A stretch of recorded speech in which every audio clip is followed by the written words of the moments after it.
الحمد لله وكفى وسلام على عباده الذين اصطفى أما بعد أعوذ بالله من الشيطان الرجيم بسم الله الرحمن الرحيم لقد جاءكم رسول من أنفسكم عزيز عليه ما عنتم حريص عليكم بالمؤمنين رؤوف رحيم سبحان ربك رب العزة عما يصفون وسلام على المرسلين والحمد لله رب العالمين اللهم صل على سيدنا محمد وعلى آل سيدنا محمد وبارك وسلم لقد جاءكم رسول من انفسکم تحقیق تمہارے پاس رسول آئے تم میں سے عزیز علیہ ما عنتم تمہارے غم اس کے اوپر بوجھ ہوتے ہیں. جب تمہیں غم پہنچتا ہے تو اس کے اوپر بوجھ ہوتا ہے. حریص علیکم اور تمہاری خیر خواہی کے اوپر وہ بڑے حریص ہیں. بالمؤمنین رؤوف الرحیم اور مومنین کے ساتھ وہ بڑے رؤوف اور بڑے رحیم ہیں، بڑے کریم ہیں. اس آیت مبارکہ میں نبی علیہ السلام کی شان بیان کی گئی ہے کہ آپ صلی اللہ علیہ وسلم کے دل میں انسانیت کا غم کتنا تھا، آپ کتنے نرم دل تھے، کتنے خدا ترس تھے اور کتنا اس بات کی فکر کرتے تھے کہ دوسرے کو بھلا ملے. اور یہی تعلیم آپ نے صحابہ کو بھی دی. حدیث مبارکہ میں ہے اللہ رب العزت جس بندے سے خوش ہوتے ہیں اس کو نرم دل عطا فرما دیتے ہیں. بعض لوگ ہوتے ہیں نرم دل، وہ کسی کی تکلیف برداشت نہیں کر سکتے، اس کو دیکھ نہیں سکتے. اور کچھ لوگ سنگ دل ہوتے ہیں. سنگ دل سے کیا مراد؟ پتھر دل. ان کو دوسرے کی تکلیف کا احساس نہیں ہوتا. ایسے بے حس قسم کے لوگ اللہ کی نظر میں انسان نہیں ہوتے، وہ حیوان ہیں. جس کے دل میں احساس کرنے والا، جس کے سینے میں دل ہو، وہ انسان ہے. دوسرے کے ساتھ ہمدردی کرے، خیر خواہی کرے، بھلا کرے، دوسرے کے غم کو غم سمجھے، دوسرے کی تکلیف کو تکلیف محسوس کرے، وہ صحیح معنوں میں انسان ہے، اس کے اندر انسانیت ہے. چنانچہ ایک صحابی سفر پہ جا رہے تھے، انہوں نے ایک درخت کے اوپر گھونسلہ دیکھا جس میں چھوٹے چھوٹے بچے تھے چڑیا کے. وہ بڑے رنگ برنگ تھے، خوبصورت تھے. چڑیا کہیں دانا چگنے کے لیے گئی ہوئی تھی، بچے اکیلے تھے. انہوں نے بچے اٹھا لیے. تھوڑی دور آگے چلے تو پیچھے چڑیا بھی آ گئی. اب وہ چڑیا ان کے سر کے اوپر اڑتی رہی، چکر لگاتی رہی. وہ صحابی نہیں سمجھے کہ یہ چڑیا چاہتی کیا ہے. تھوڑی دیر کے بعد چڑیا ان کے کندھے پہ آ کے بیٹھ گئی. اس صحابی نے چڑیا کو بھی پکڑ لیا. اب سب کو لے کے وہ نبی علیہ السلام کی خدمت میں حاضر ہوئے. صحابہ کرام کی ایک خوبصورت عادت یہ تھی کہ جب کوئی نئی بات پیش آتی تو وہ اللہ کے حبیب صلی اللہ علیہ وسلم سے پوچھا کرتے تھے کہ اللہ کے حبیب صلی اللہ علیہ وسلم یہ کیا معاملہ ہے. تو اس صحابی نے بھی نبی علیہ السلام سے پوچھا. پھر اللہ کے محبوب صلی اللہ علیہ وسلم نے اسے سمجھایا کہ دیکھو یہ ماں تھی، اس کو بچوں سے پیار ہے. جب یہ دانا لے کے اپنے گھونسلے میں واپس آئی تو بچوں کو نہیں پایا تو یہ تڑپ گئی کہ میرے بچے کہاں گئے. اب ان کو ڈھونڈنے کے لیے جب نکلی تو تمہارے ہاتھ میں سے بچوں کو دیکھا، تمہارے سر پہ چکر لگاتی رہی اور تم سے فریاد کرتی رہی کہ میرے بچوں کو مجھ سے جدا نہ کرو. تم نہیں سمجھے. تو کچھ دیر کے بعد اس چڑیا نے خود اپنے آپ کو گرفتاری کے لیے پیش کر دیا کہ پکڑنا ہی ہے تو بچوں کے ساتھ مجھے بھی پکڑ لو، میں گرفتار تو ہو جاؤں گی، اپنے بچوں کے ساتھ رہوں گی نا.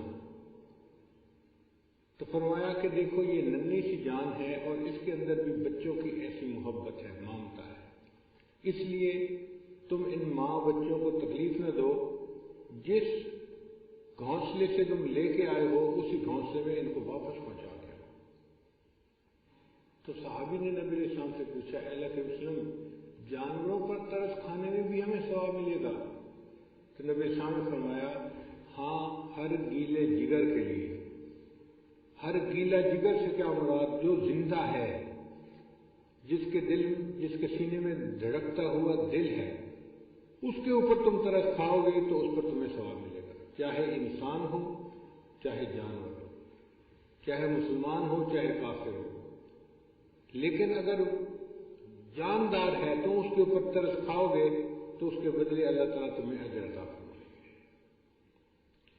اسی حدیث مبارکہ میں ہے، من لا یرحم لا یرحم، جو دوسروں پر رحم نہیں کرتا اللہ تعالیٰ اس بندے کے اوپر رحم نہیں فرماتے۔ جو بے رحم انسان ہوتا ہے اللہ تعالیٰ اس کے ساتھ سختی کا معاملہ فرمائے گا۔ حدیث مبارکہ میں نبی علیہ السلام نے ارشاد فرمایا، الراحمون یرحمہم الرحمن، کہ جو رحم کرنے والے لوگ ہوتے ہیں ان پر رحمان رحم فرماتا ہے۔ ارحموا من فی الارض، تم زمین والوں پر رحم کرو، یرحمکم من فی السماء، آسمان والا تم پر رحم کرے گا۔ تم زمین والوں پر رحم کرو، آسمان والا تم پر رحم کرے گا۔ اور ایک حدیث پاک میں نبی صاحب نے فرمایا، لا تنزع الرحمت الا من شقی، کہ رحمت جدا نہیں ہوتی مگر اس شخص سے جو بدبخت ہوتا ہے۔ جو بدبخت انسان ہوتا ہے اس کے دل سے رحمت نکل جاتی ہے، ورنہ بندے کے دل سے رحمت نہیں نکلتی۔ جو اچھا انسان ہو، نیک بخت ہو، اس کے دل میں ضرور رحمت ہوتی ہے، وہ دوسروں کے ساتھ خیر کا معاملہ کرتا ہے۔ اسی لیے کمزور کے ساتھ انسان کو ہمدردی ہونی چاہیے، بوڑھے کے ساتھ ہمدردی ہونی چاہیے۔ نبی علیہ السلام نے ارشاد فرمایا، فَإِنَّمَا تُرْزَقُونَ وَتُنْصَرُونَ بِضُعَفَائِكُمْ، کہ تمہیں اللہ تعالیٰ رزق عطا فرماتا ہے اور تمہاری مدد کرتا ہے تمہارے کمزوروں کی وجہ سے، بچوں کی وجہ سے اور بوڑھوں کی وجہ سے ہمیں رزق دیا جاتا ہے۔ اگر جوانوں کی پرکھ کا معاملہ ہوتا تو ہمارے کام ایسے ہیں کہ اللہ تعالیٰ ہمیں پینے کو ایک گھونٹ پانی نہ دیتے۔ جو کچھ مل رہا ہے یہ کمزوروں کی وجہ سے، عورتوں کی وجہ سے، بچوں کی وجہ سے، یا بوڑھوں کی وجہ سے، یا بیماروں کی وجہ سے مل رہا ہو۔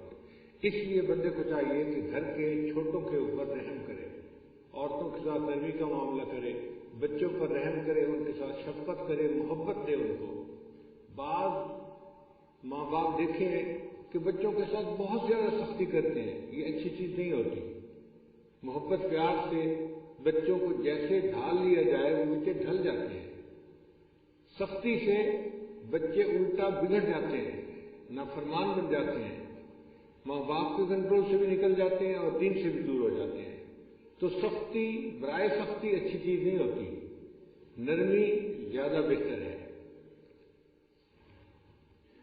حدیث مبارکہ سن لیجیے کہ صحابی کہتے ہیں، ما رأیت احدا کان ارحم بالعیال من رسول اللہ صلی اللہ علیہ وسلم، میں نے نبی علیہ السلام سے زیادہ بڑھ کر اپنے گھر والوں کے لیے رحم کرنے والا اور کوئی بندہ نہیں دیکھا۔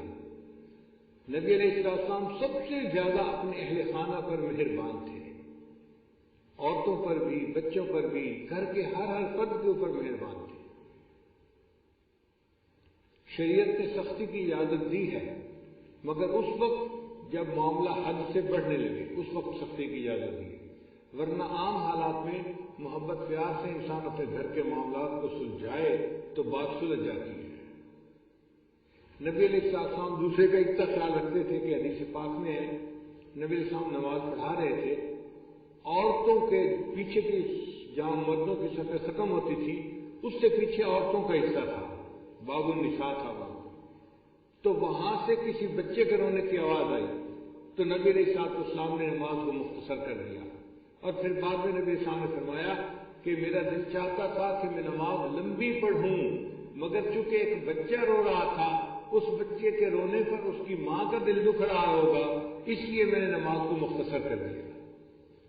تو رحمت للعالمین جو امام الانبیاء ہیں، جو رب کریم کے محبوب ہیں، وہ نماز کو لمبا کرنا چاہتے ہیں مگر ایک بچے کے رونے کی وجہ سے نماز کو مختصر کر دیتے ہیں۔ تو ہمیں اپنے بچوں کے اوپر کیوں مہربانی نہیں کرنی چاہیے؟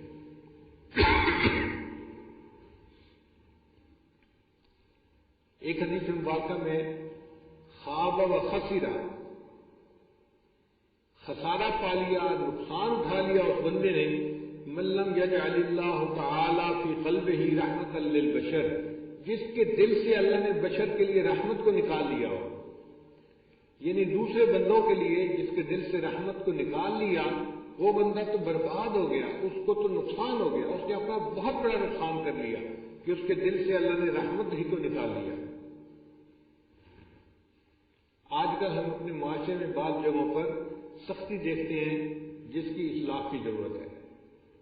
مثال کے طور پہ عام طور پہ دیکھا ہے کہ حفظ کی کلاس کے بچے چھوٹے ہوتے ہیں، 7 سال 5 سال 10 سال کی عمر کے، اب وہ چھوٹے بچے بیچارے سہم جاتے ہیں، خوفزدہ ہو جاتے ہیں، ان کو سبق اچھی طرح یاد ہوتا ہے، وہ گھر میں اپنی ماں یا باپ کو سنا کے سبق جاتے ہیں، ٹھیک سناتے ہیں، استاد کے سامنے جب بیٹھتے ہیں تو استاد کے روب کی وجہ سے وہ بھول جاتے ہیں۔ اب استاد اگر نرمی سے ان کو نہ سکھائے تو وہ بچے پھر غلطی کرتے ہیں، اور اگر استاد کے ہاتھ میں ڈنڈا بھی ہو تو پھر اور زیادہ خوفزدہ ہو جاتے ہیں، چھوٹے بچے ہوتے ہیں نا۔ تو ہم نے دیکھا ہے کہ ایسے قاری حضرات پھر بچوں کو مارنا شروع کر دیتے ہیں، اور یہ بہت بری عادت ہے، انتہائی بری عادت ہے۔ چھوٹے بچوں کو مارنا نہیں چاہیے، مارنے سے الٹا بچے بگڑ جاتے ہیں، ڈھیٹ ہو جاتے ہیں، ان کا ذہن کام نہیں کرتا۔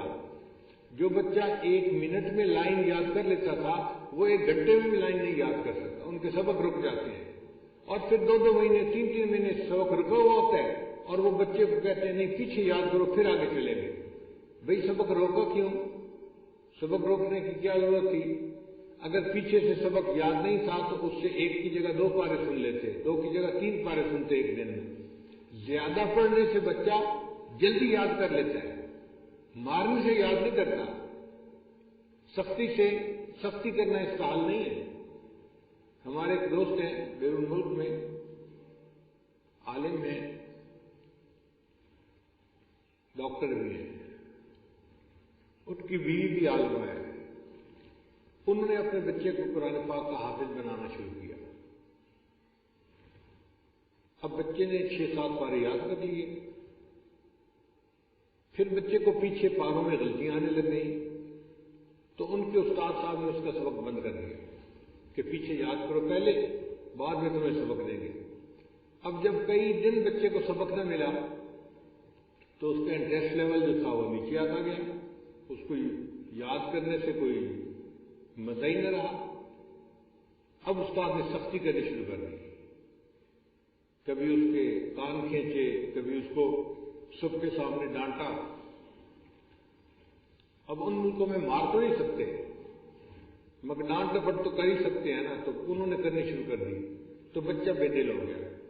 جب لوگوں کے سامنے، پوری کلاس کے سامنے بچے کو ذلیل و رسوا کیا جاتا تو بچے نے کہا کہ امی میں نے قاری صاحب کے پاس نہیں جانا۔ اب وہ پریشان ہوئے کہ ہم بچے کو کیسے حافظ بنائیں۔ میاں بیوی نے آپس میں مشورہ کیا تو ماں نے کہا کہ کوئی بات نہیں، میں عالمہ ہوں، میں اپنے بچے کو گھر میں یاد کروا لوں گی۔ انہوں نے بچے کو گھر میں یاد کروانا شروع کر دیا۔ اب جب بچے کو گھر میں یاد کروانا شروع کیا تو ماں تو پھر ماں ہوتی ہے، بچہ اتنا اس کی وہ اتنا روب میں نہیں آتا، مائیں اللہ میاں کی گائیں، وہی ہوتا ہے معاملہ۔ تو اب کیا ہوا کہ بچے نے ماں کو بھی سبق سنانا ہوتا تو وہ یاد نہ کرتا، اور جب یاد نہ کرے تو غلطیاں آتی ہیں۔ اب جب غلطیاں آنے لگی تو ماں نے بھی ڈانٹنا شروع کر دیا۔ 1 مہینے تک وہ اپنی امی سے ڈانٹ کھاتا رہا۔ 1 مہینے کے بعد اس نے کہہ دیا کہ میں نے امی سے بھی نہیں پڑھنا۔ پھر باپ نے کہا کوئی بات نہیں، میں اس کو سنبھال لوں گا، مجھ سے ڈرتا بھی ہے، یاد بھی کرے گا سبق۔ تو باپ نے کہا میں آپ کو یاد کراؤں گا۔ اس نے باپ کو چند دن تو ٹھیک سنایا، مگر پھر غلطی آ جاتی ہے، غلطی آنے لگی تو والد نے بھی ڈانٹنا شروع کر دیا۔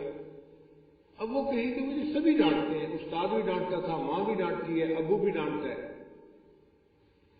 وہ کہیں تیری غلطی آتی ہے۔ بچے کے ابو اگر ایک غلطی پہ آپ اتنا ڈانٹتے ہیں تو جو میں کئی رکوع بغیر غلطی کے سناتا ہوں تو مجھے اتنے اپریشیٹ بھی تو کرے نا، وہ تو آپ کرتے نہیں ہیں، ڈانٹ بس۔ حتیٰ کہ ایک دن بچے نے کہہ دیا نہیں میں حافظ بن ہی نہیں سکتا، میں حافظ نہیں بنتا. اب جب بچے نے انکار کر دیا کہ میں حافظ بن ہی نہیں سکتا تو ماں باپ کو فکر لاحق ہوئی بچے کو کیسے سنبھالیں. وہ اس کو لے کے عمرے پہ آ گئے. عمرے پہ انہوں نے میرے سامنے مسئلہ رکھا کہ جی بچہ ہے ذہین بہت ہے, کلاس میں فرسٹ آتا ہے, اسکول میں حفظ کے بارے میں یہ کہتا ہے کہ جی میں تو حافظ بن ہی نہیں سکتا, اس لیے میں نے نہیں بننا. میں نے بچے سے بات چیت کی تو مجھے پتہ چل گیا کہ مسئلہ کیا ہے. میں نے کہا اچھا میں آپ لوگوں کا مسئلہ حل کرواتا ہوں. میں نے ان کو بٹھایا.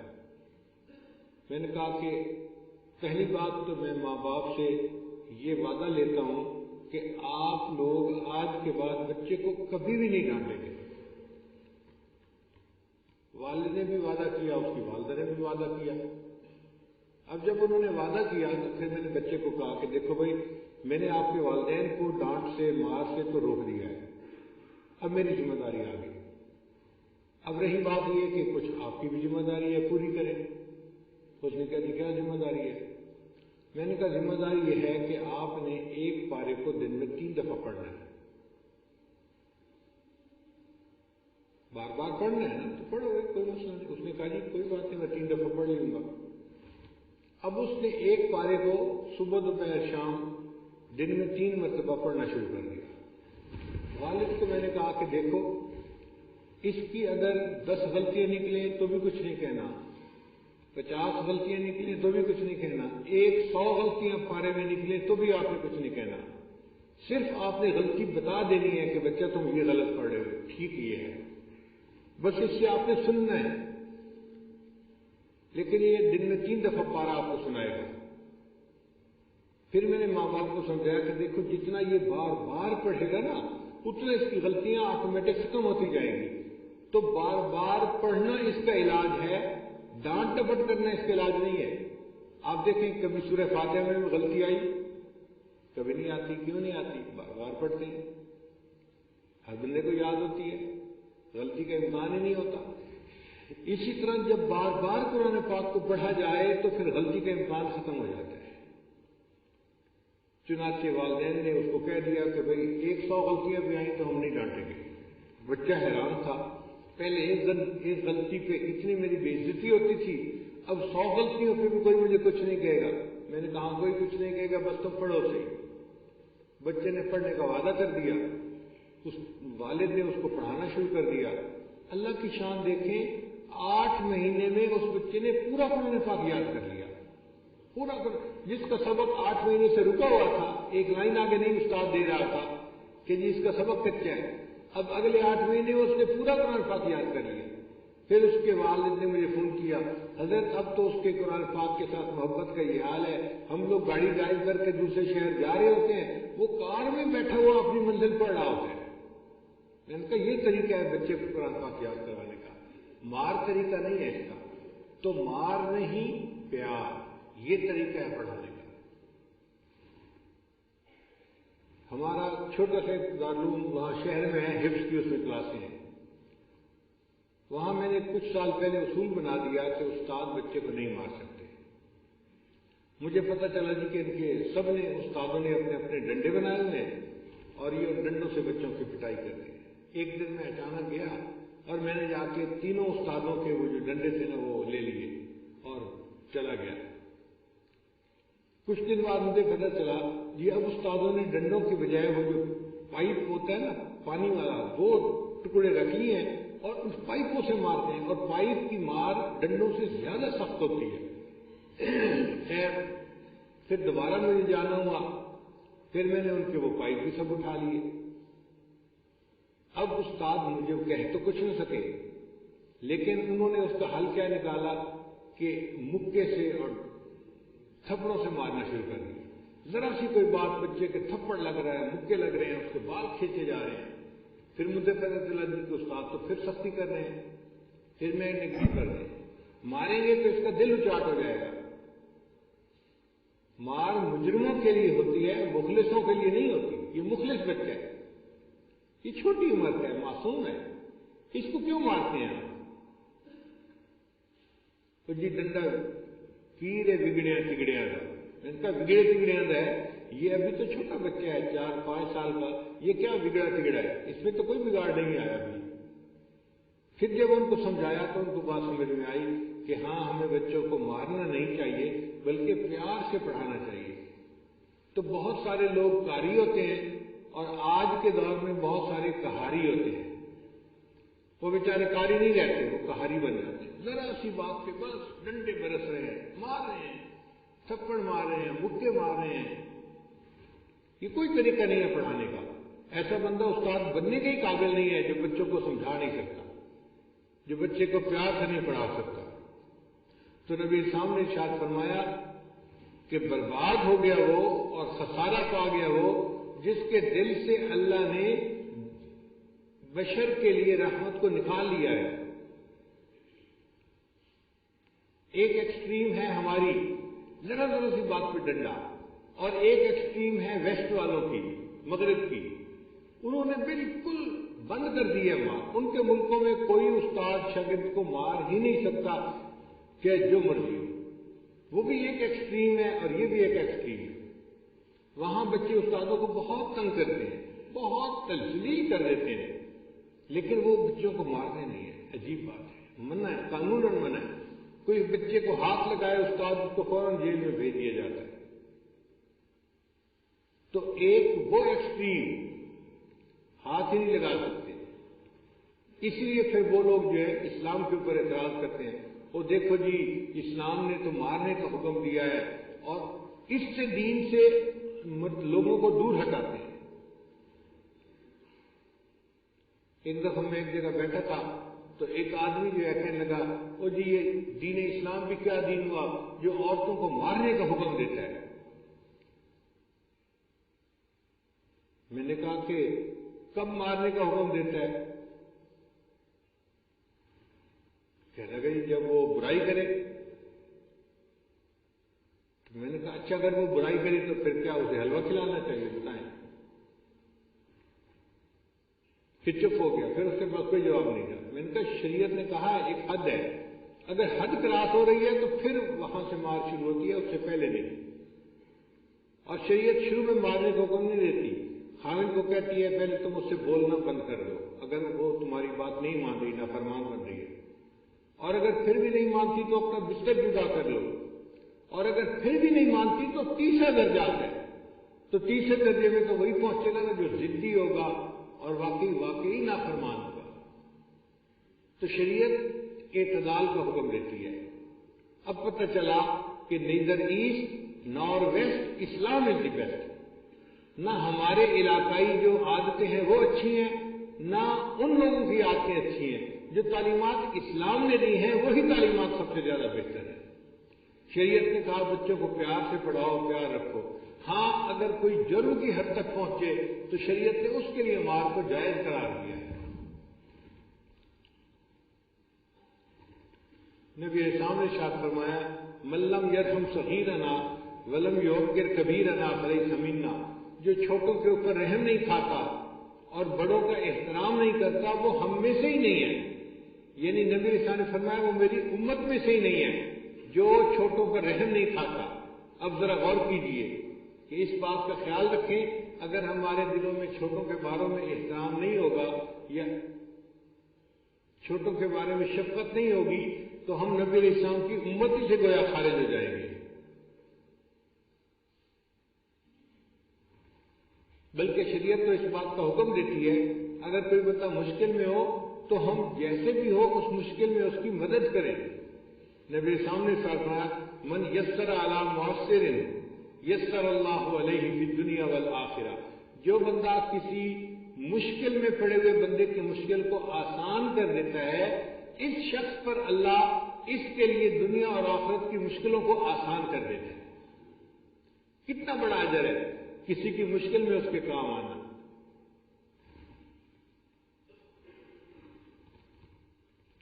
نبی اسلام نے ارشاد فرمایا جو کوئی اپنے بھائی کی حاجت پوری کرنے کے لیے اس کے ساتھ چلا،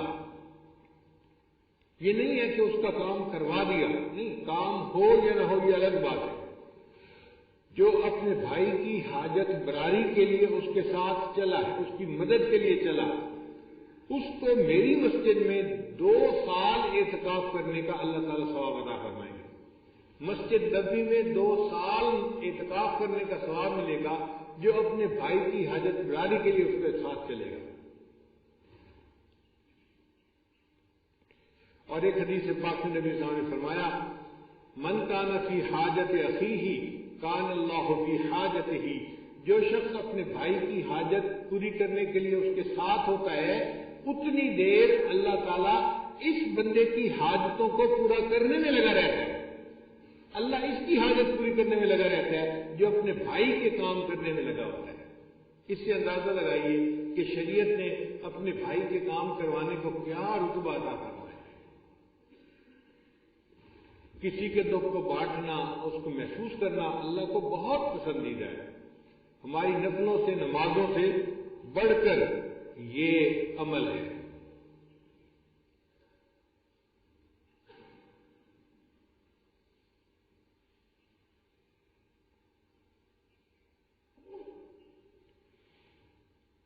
بخارا کا ایک حاکم تھا، گورنر تھا، جو بہت سخت گیر تھا. ذرا ذرا سی بات پہ لوگوں کو پٹائی کرواتا تھا، مارتا تھا، ان کو جیل میں بند کر دیتا تھا. لوگ اس سے بہت تنگ تھے.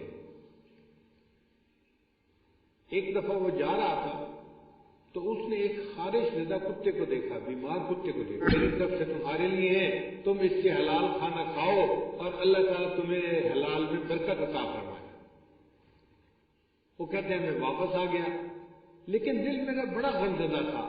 میں نے حج کا ارادہ کیا تھا، میں نے بڑے خواب دیکھے تھے، حج کروں گا، طواف کروں گا، عرفات کے میدان میں دعائیں مانگوں گا، اور اب میں نہیں جا رہا تھا.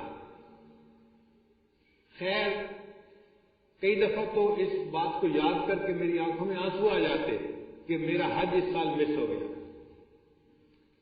وہ کہتے ہیں کہ جب حج مکمل ہو گیا تو حاجیوں کے قافلے واپس آنے لگ گئے. تو میرے دل میں خیال آیا بھئی جو لوگ حج کر کے واپس آئے ہیں کم از کم میں جا کے ان کو تو مبارکباد دے دوں. تو میں جس قافلے کو جا کے ملا، السلام علیکم، وعلیکم السلام، اللہ آپ کا حج قبول کرے. وہ کہ جی اللہ آپ کا بھی حج قبول کرے. میں کہوں میں نے تو حج نہیں کیا. وہ کہ سبحان اللہ کیا بہانے کرتے ہو، فلاں جگہ مینا میں آپ سے میری ملاقات ہوئی، اس جگہ عرفات میں ملاقات ہوئی، اس جگہ رمی جمعار کے موقع پہ آپ سے ملاقات ہوئی، اور اب آپ کہتے ہیں میں حج پہ نہیں گیا. اللہ ہماری حج قبول کرے تو آپ کی بھی حج قبول کرے. پھر میں دوسرے قافلے کے پاس گیا، وہاں بھی یہی ہوا. کہتے کہ کئی قافلوں کے پاس میں گیا، سب نے کہا کہ تو ہم نے تو آپ کو حج میں دیکھا ہے. پھر کوفہ کے لوگ واپس آئے جو شہر کے تھے میرے، میں نے ان کو مبارکباد دی تو انہوں نے بھی مجھے مبارکباد دی، اللہ آپ کا بھی حج قبول کر لے. میں نے کہا بھائی میں تو حج پہ نہیں گیا. ان کا یار کوئی کرنے والی بات ہے، آپ حرم سے نکلتے ہوئے مجھے نہیں ملے تھے. دوسرے نے کہا آپ فلاں جگہ پہ مجھے نہیں ملے تھے. تیسرے نے کہا مجھے نہیں ملے تھے. پھر ایک بندہ آ گیا اور اس نے آ کے مجھے ایک تھیلا دیا. اس نے کہا بھئی آپ نے مجھے مینا میں تھیلا پکڑایا تھا کہ یہ تھیلا رکھ لو، میں آپ سے لے لوں گا. پھر اس کے بعد آپ ملے ہی نہیں تو میاں اپنا تھیلا واپس لے لو. کہتے میں حیران کہ میں نے تو تھیلا نہیں دیا تھا، حج پہ بھی نہیں گیا. تھیلا میں لے کے آ گیا اور میں آ کے بڑا غمزدہ تھا اور میں آ کے سو گیا. حیران بھی بڑا تھا لوگ کیسے مجھے حج کی مبارکباد دیتے ہیں. کہتے ہیں جب میں خواب میں سویا تو مجھے خواب میں نبی علیہ السلام کی زیارت نصیب ہوئی. اللہ کے حبیب صلی اللہ علیہ وسلم نے فرمایا کہ تم نے میری اولاد میں سے کچھ خواتین تھیں جن کے اوپر رحم کیا اور اپنے حج کا خرچہ ان کو دے دیا. تو میں نے اللہ کے حضور دعا کی تھی اللہ اس کی طرف سے ایک فرشتے کو حج کے لیے قیامت تک کے لیے متعین فرما دے. اب اس فرشتے نے تیری طرف سے حج کیا تھا. جو لوگ کہتے ہیں انہوں نے تمہیں دیکھا تو انہوں نے غلط نہیں دیکھا، وہ بالکل تمہاری ہم شکل فرشتہ تھا جس نے حج کیا اور وہ قیامت تک حج کرتا رہے گا تمہاری طرف سے. اور تم کیوں نہیں مانتے کہ تم نے حج کیا؟ تمہیں اتنے لوگوں سے ہم نے تصدیق کروائی ہے اور میں بھی تصدیق کر رہا ہوں کہ فرشتے نے تمہاری طرف سے حج کیا. تو اگر انسان دوسرے کے دکھ درد میں شریک ہوتا ہے تو اللہ تعالیٰ نفلی عبادتوں سے بڑھ کر اس کو اجر اور ثواب عطا فرماتے ہیں.